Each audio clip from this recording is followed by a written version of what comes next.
अस्सलाम वालेकुम class, I hope you all are well. आज हमने जो सा है अपना नया टॉपिक स्टार्ट करना है, रेस्पिरेशन। प्रीवियस हमने लेक्चर्स में फोटोसिंथेसिस के बारे में पढ़ा था। ठीक है, ये हम ई बुक से पढ़ रहे हैं तो विजुअल्स जो से वो डिफरेंट हो सकते हैं, तो काइंडली आप अपनी बुक से रिलेट कर लीजिएगा।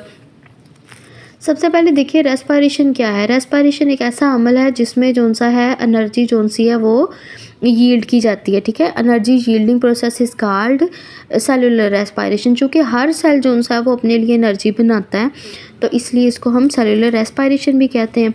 ठीक है, अब रेस्पिरेशन के अमल के लिए ऑक्सीजन की जो मौजूदगी है वो बहुत अहम है। ठीक है, उसकी मिसाल इस तरीके से हम दे सकते हैं कि अगर किसी फ्यूल को हम जलाते हैं तो वो जो जलने का अमल है वो ऑक्सीजन के बगैर नहीं हो सकता, जिसमें जो सा है वो जो जब कोई मॉलिक्यूल या कोई फ्यूल जल रहे होते हैं तो वो उनके जो से कंपाउंड्स के जो बॉन्ड्स है वो ब्रेक हो रहे होते हैं।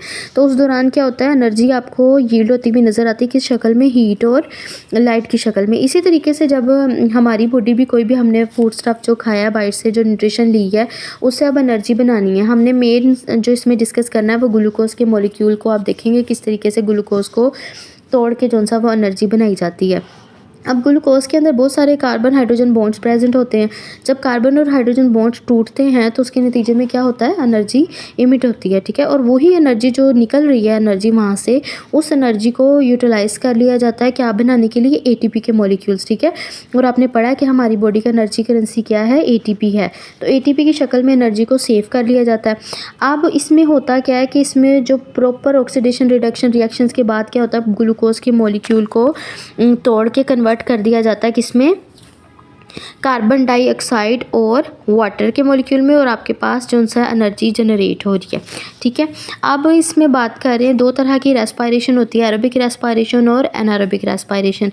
एरोबिक रेस्पिरेशन वो वाली रेस्पिरेशन है जो ऑक्सीजन की मौजूदगी में होती है, और एनारोबिक रेस्पिरेशन तब होती है जब जो सा है ऑक्सीजन अवेलेबल नहीं है।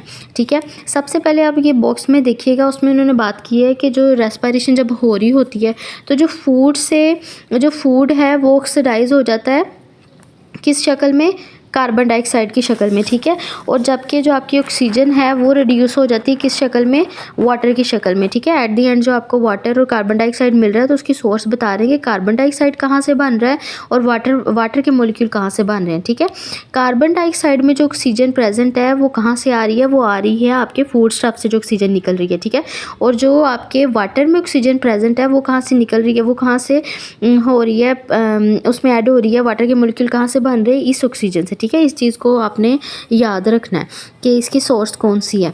अच्छा जी, आगे वो बात करें एरोबिक रेस्पिरेशन। एरोबिक रेस्पिरेशन की मैंने बात की है कि इसमें क्या होता है कि आपकी ऑक्सीजन की मौजूदगी में कंप्लीट ब्रेकडाउन होती है आपके ग्लूकोज के मॉलिक्यूल की। ठीक है, कंप्लीट ब्रेकडाउन होने की वजह से, कंप्लीट ऑक्सीडेशन रिडक्शन रिएक्शन होने की वजह से क्या होता है कि ग्लूकोज की वजह से हाई जो सा ना मैक्सिमम अमाउंट में जो एनर्जी वो रिलीज़ होती है। ठीक है, और जो सा इसमें होता क्या, जो आपका रेस्पिरेशन का अमल है ये डिफरेंट स्टेप्स में कंप्लीट होता है। सबसे पहले जो सा ग्लाइकोलाइसिस होती है, उसके बाद फिर क्रेब्स साइकिल, और देन इलेक्ट्रॉन ट्रांसपोर्ट चेन, और एंड पे आपको ह्यूज अमाउंट में एनर्जी जो सी है वो मिलती है।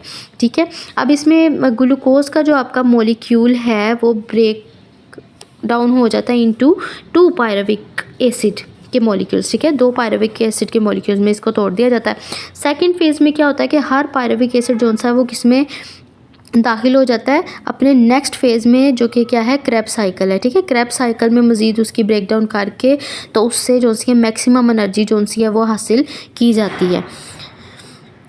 नेक्स्ट आपने देखना है एनारोबिक रेस्पिरेशन। एनारोबिक रेस्पिरेशन यानी कि ऐसी रेस्पिरेशन जो ऑक्सीजन की गैर मौजूदगी में जो सी है वो परफॉर्म होती है।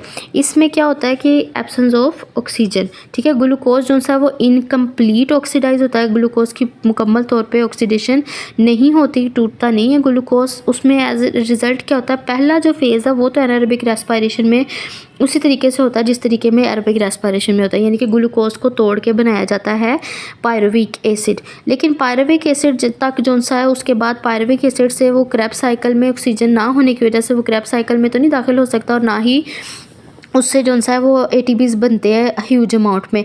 बल्कि क्या होता है इसमें पायरुविक एसिड से जो सी है वो अल्कोहल प्रोड्यूस हो जाती है। ठीक है, नेक्स्ट हमने यही देखना है कि किस किस्म की जो सी है वो होती है इसमें किस किस किस्म की रेस्पायरेशन होती है, फर्मेंटेशन। अच्छा जी, एनारोबिक रेस्पायरेशन जो सा है इसको हम फर्मेंटेशन भी कहते हैं, ठीक है। इसमें क्या होता है कि जो पायरुविक एसिड जो सा बना है वो या तो कन्वर्ट हो जाएगा इथाइल अल्कोहल में, या वो कन्वर्ट हो जाएगा किस में, लैक्टिक एसिड में। अब हमने इन दोनों में डिफरेंस देखना है कि इन दोनों में डिफरेंस क्या है। डिफरेंस इसमें ये है कि जिस तरह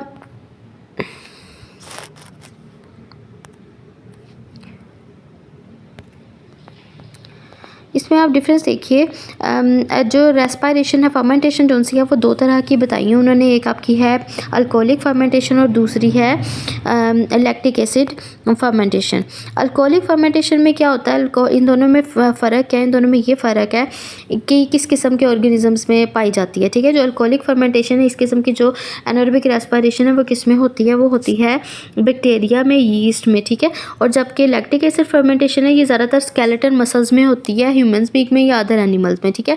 इसमें क्या होता है, अल्कोहलिक फर्मेंटेशन में जो आपके पास प्रोडक्ट बन रहा है पायरुविक एसिड से वो बन रहा है इथाइल अल्कोहल, और साथ में बाय प्रोडक्ट बन रहा है कार्बन डाइऑक्साइड। जबकि लैक्टिक एसिड फर्मेंटेशन में आपके पास प्रोडक्ट बन रहा है लैक्टिक एसिड, ठीक है।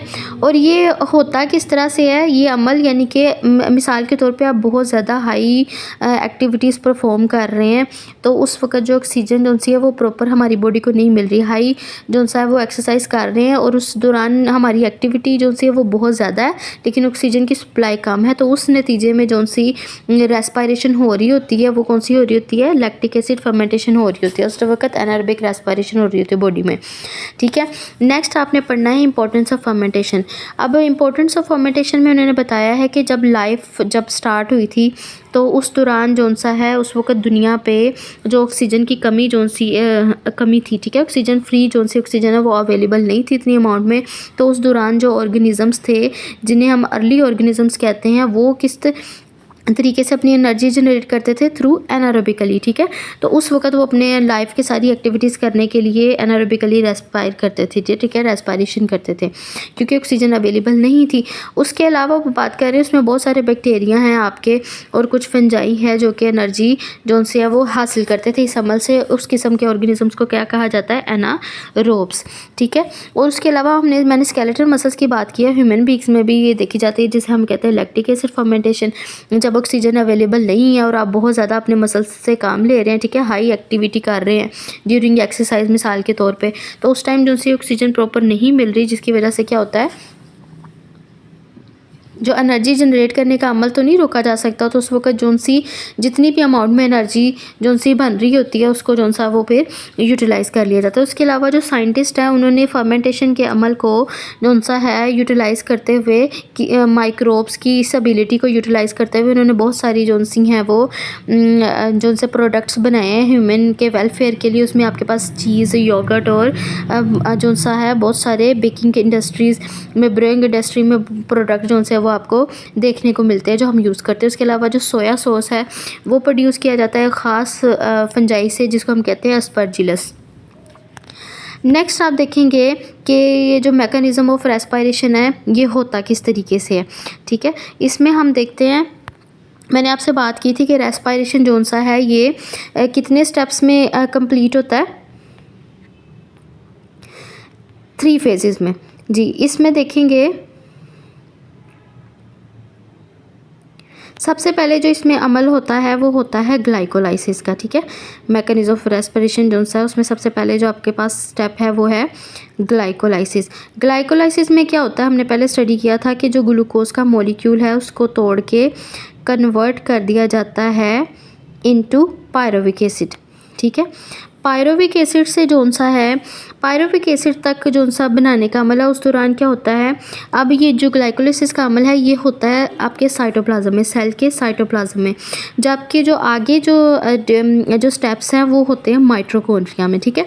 तो वो यही बात कर रहे हैं कि जो ग्लाइकोलाइसिस है वो अकर होती है in cytoplasm and oxygen is not involve in this stage, ठीक है। इस स्टेज में ऑक्सीजन जो सी है वो होना ज़रूरी नहीं है। इसी वजह से एनारोबिक रेस्पिरेशन में भी ये स्टेप होता है और एरोबिक रेस्पिरेशन में भी स्टेप होता है। उसके बाद का जो पायरुविक एसिड से ऑनवर्ड जो स्टेप्स हैं उसमें ऑक्सीजन का होना ज़रूरी है। इस वजह से वो एनारोबिक रेस्पिरेशन में क्रेब्स साइकिल का अमल नहीं होता और एरोबिक रेस्पिरेशन में होता है।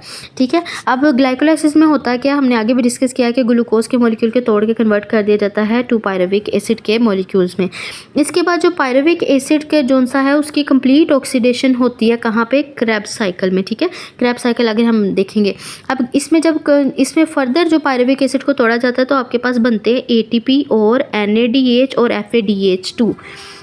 अब एटीपी तो हमारे पास डायरेक्ट सोर्स है एनर्जी का। अब जो NADH बन रहा है और FADH बन रहा है, ये दोनों मॉलिक्यूल्स को भी आगे इलेक्ट्रॉन ट्रांसपोर्ट चेन में तोड़ के इनसे भी ATPs ही बनाए जाते हैं। ठीक है, इसके बाद वो बात कर रहे हैं कि क्रेब्स साइकिल में एंटर होने से पहले पायरुविक एसिड को जो सा है ना ख़ास किस्म के मॉलिक्यूल में पहले कन्वर्ट करना पड़ता है। ठीक है, उस मॉलिक्यूल को, उस कंपाउंड को हम क्या कहते हैं, एसिटाइल CoA। अब एसिटाइल CoA की जो सा है, अब इलेक्ट्रॉन ट्रांसपोर्ट चेन में जो सा वो आपका तीसरा जो फाइनल स्टेप है, इसमें सेलुलर रेस्पिरेशन में जो आपके इसमें क्या होता है कि जो आपका इलेक्ट्रॉन के ट्रांसफ़र की वजह से, हमने आगे भी बात की थी, जब इलेक्ट्रॉन जो से वो एक्साइट होते हैं, वो ट्रांसफ़र होते हैं एक एरिया से दूसरी एरिया में, वो पूरी इलेक्ट्रॉन ट्रांसफ़र चेन में जब मूव करते हैं तो उसके नतीजे में क्या होता है, एनर्जी जो सी है वो रिलीज़ होती है। ठीक है, अब वो बात करें कि इस स्टेप में क्या होगा, जो मैंने आपसे बात की थी कि NADH और FADH जो सा है ये भी एनर्जी बनाने में जो सा यूज़ होते हैं। अब NADH जो से और FADH क्या करेगा, ये अपने इलेक्ट्रॉन्स को रिलीज़ करेंगे और हाइड्रोजन आयंस को रिलीज़ करेंगे। ठीक है, और यही जो इलेक्ट्रॉन्स है ये इलेक्ट्रॉन ट्रांसपोर्ट चेन में जो सा वो मूव करेंगे। इनकी मूवमेंट की वजह से क्या होगा, एनर्जी जो सी वो वहाँ पे लूज़ होगी। वो एनर्जी जो सी है, जो एनर्जी जनरेट हो रही है वहाँ पे, वो यूटिलाइज़ कर ली जाएगी क्या करने के लिए, ATP को सिंथेसिस करने के लिए। ठीक है, और फिर क्या आपको इलेक्ट्रॉन चेन के एंड पे आपको जो सा ह्यूज अमाउंट में क्या मिल रहा है, आपको ह्यूज अमाउंट में एनर्जी मिल रही है और आपको एंड पे जो आपके वेस्ट प्रोडक्ट होते हैं वो ऑक्सीजन, कार्बन डाइऑक्साइड और जो सा है वाटर के मॉलिक्यूल्स बनते हैं। ठीक है, इस डायग्राम में ज़रा आप देखें, इसमें उन्होंने डिटेल से डिस्कस किया और उसके बाद हमने अपना एनर्जी बजट जो सा है वो डिस्कस करना है। अच्छा जी, इस डायग्राम में आप देख सकते हैं कि सबसे पहले जो ग्लूकोज का मॉलिक्यूल है उसे तोड़ा जाता है इनटू 2 पायरुविक एसिड। साथ में आपके पास जो सा ATP भी जनरेट हो रहा है, NADH भी जनरेट हो रहा है। यही NADH जो सा है जब इलेक्ट्रॉन ट्रांसपोर्ट चेन में इसको भी तोड़ के इससे क्या बना लिया जाता है, एनर्जी बना ली जाती है। और इसको तोड़ने के अमल में फिर जो वाटर और हमारे पास जो सा वो बाकी प्रोडक्ट जो से है वो बाय प्रोडक्ट प्रोड्यूस होते हैं। ठीक है, अब 2 पायरुविक एसिड जब बन गए हैं, पायरुविक एसिड्स को मैंने बात की थी, इन मॉलिक्यूल्स को कन्वर्ट कर दिया जाता है एसिटाइल CoA में। अब ये एसिटाइल CoA में ही कन्वर्ट करके इसको क्रेब्स साइकिल में जो सा है वो भेजा जाता है, यानी कि ये उस साइकिल का हिस्सा बनता है। क्रेब्स साइकिल में क्या होता है कि एसिटाइल CoA को जो सा है वो कन्वर्ट कर दिया जाता है कार्बन डाइऑक्साइड में। ठीक है, और उसको मज़ीद तोड़ के आपके पास क्या प्रोडक्ट बनता है, कार्बन डाइऑक्साइड, ATP और आपके पास जो सा है वो और जो से मॉलिक्यूल्स प्रोड्यूस हो रहे हैं NADH और FADH2 के। ठीक है, अब यहाँ पे आप ये देख सकते हैं कि यहाँ पे ADP आ रहा है, यानी कि जो एसिटाइल CoA को तोड़ने की वजह से जो एनर्जी जो सी है रिलीज़ हो रही है वो कौन यूटिलाइज़ कर रहा है, ADP यूटिलाइज़ कर रहा है। ATP कन्वर्ट हो गया ATP में, FAD कन्वर्ट हो गया FADH2 में और NAD कन्वर्ट हो गया NADH2 में। और कोएंजाइम ये जो सा वो इस तरह जो सा वो उस रिएक्शन में से जो सा रिलीज़ हो जाता है, निकल जाता है। अब एंड पे यहाँ पे सारा एनर्जी जो हमारी इलेक्ट्रॉन ट्रांसपोर्ट चेन है इसमें एनर्जी जो सी है वो मेन जो सी है जनरेट होती है। जितने भी पीछे NADH बने और FADH बने इनको फर्दर ब्रेक किया जाता है। ये रिलीज़ करते हैं अपने अंदर से इलेक्ट्रॉन और हाइड्रोजन आइंस। जब ये इलेक्ट्रॉन्स और हाइड्रोजन आइंस को रिलीज़ करते हैं, जब वो जो से हैं वो मूव करते हैं आपके इलेक्ट्रॉन ट्रांसपोर्ट चेन में, ठीक है, तो वहाँ पे वो जनरेट करते हैं एनर्जी। ठीक है, जब इलेक्ट्रॉन ट्रांसपोर्ट चेन में यही जो मॉलिक्यूल्स हैं जब ये इलेक्ट्रॉन ट्रांसपोर्ट चेन में मूव करते हैं तो यहाँ इनकी मूवमेंट की वजह से क्या होता है, एनर्जी जो सी है वो जनरेट होती है। ठीक है, अब हम ये इलेक्ट्रॉन ट्रांसपोर्ट चेन है। इसमें हमने देखना है कि नेट गेन, अब हमारा नेक्स्ट जो सा टॉपिक है उसमें नेट गेन हमें कितना हासिल हो रही है, एनर्जी कितनी मिल रही है, पूरे एक ग्लूकोज के मॉलिक्यूल टूटने के जो सा इवज़ हमें कितनी एनर्जी जो सी मिल रही है। सबसे पहले तो ग्लूकोज को जब पायरुविक एसिड में यानी कि ग्लाइकोलाइसिस जो होती है उस दौरान जो सा है हमें कितने ATPs मिल रहे हैं, 2 ATPs तो उस टाइम हमें मिल रहे हैं। ठीक है, उसके बाद हमने देखा था ग्लाइकोलाइसिस के उस दौरान जो सा NADH भी प्रोड्यूस हो रहा है। ठीक है, जो NADH प्रोड्यूस हो रहा है वहाँ पे 2 NADH प्रोड्यूस हो रहे हैं। पहले आपको देखना पड़ेगा कि इससे जो सा है कितने मॉलिक्यूल्स जो से हैं वो ATP के प्रोड्यूस होते हैं। वो देखें, हर जो NADH है वो प्रोड्यूस करता है 3 ATP।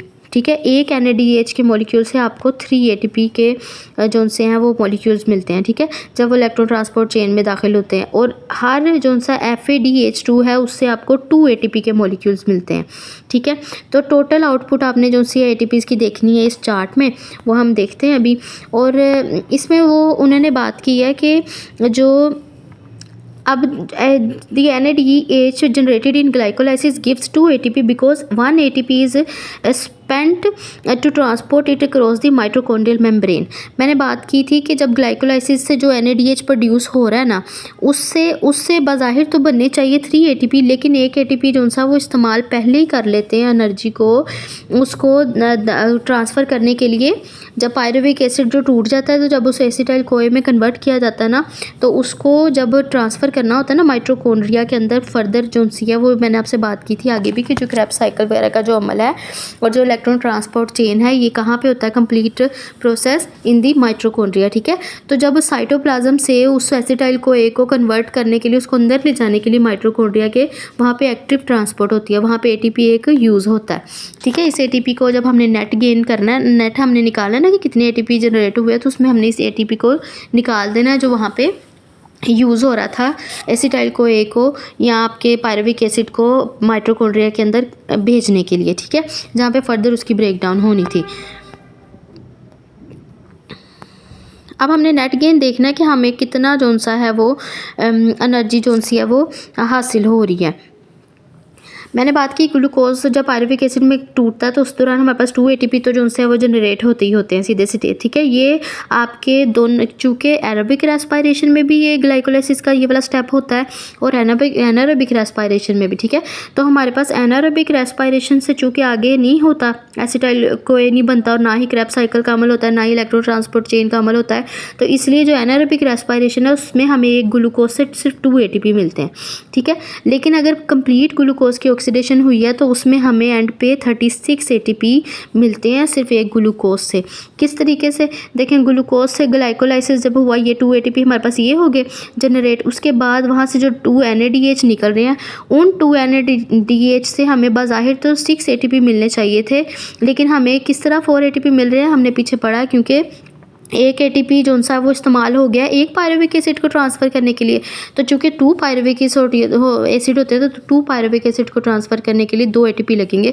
तो यहाँ पे हमारे पास फिर 6 की जगह हमारे पास कितने होंगे, 6 की जगह हमारे पास यहाँ पे बनेंगे 4 ATP। ठीक है, इस तरीके से उसके बाद जो हमारे पास फर्दर NADH, अब यहाँ पे हर किसी के साथ 2 इसलिए लिखा है क्योंकि हर पायरुविक एसिड 2 थे। जहाँ पे आपने एक साइकिल में देखा है एक पायरुविक एसिड से एक NADH बन रहा है, लेकिन हमने यहाँ पे नेट वर्थ देखनी है तो उसमें हमने 2 पायरुविक एसिड के हिसाब से देखेंगे। ठीक है, इसलिए हर जगह 2 लिखा हुआ है। तो 2 NADH से हमें मिले 6 ATP। ठीक है, और फिर 6 NADH से मिले फर्दर 18 ATP और FADH से हर एक FADH से जो सा 2 ATP बनते हैं, तो इसलिए 2 से कितने बनेंगे 4 ATP। तो हमारे पास नेट एक ग्लूकोज के मॉलिक्यूल से हमारे पास 36 ATPs के मॉलिक्यूल जो से हैं वो जनरेट होते हैं। ठीक है, कंप्लीट ऑक्सीडेशन मुकम्मल जब ग्लूकोज तोड़ दिया जाएगा, जब मुकम्मल ऑक्सीडेशन रिडक्शन रिएक्शन होगा ग्लूकोज का, तो हमारे पास नेट वर्थ 36 ATPs की होगी। और अगर ऑक्सीजन अवेलेबल नहीं है और पूरी ब्रेकडाउन नहीं होती तो उस नतीजे में क्या होता है, सिर्फ 2 ATP जनरेट होते हैं। ठीक है, अब आपका ये चैप्टर जो सा कंप्लीट हो गया। इसके लास्ट पे जो सा है आपने ये जो 2 बॉक्स हैं ये बहुत इंपॉर्टेंट है, difference between photosynthesis and respiration और difference between aerobic and anaerobic respiration, ये आपने डिटेल से पढ़ लेना है। और फर्दर इंशाल्लाह हम अपना लास्ट जो सा चैप्टर वो स्टार्ट करेंगे कल से।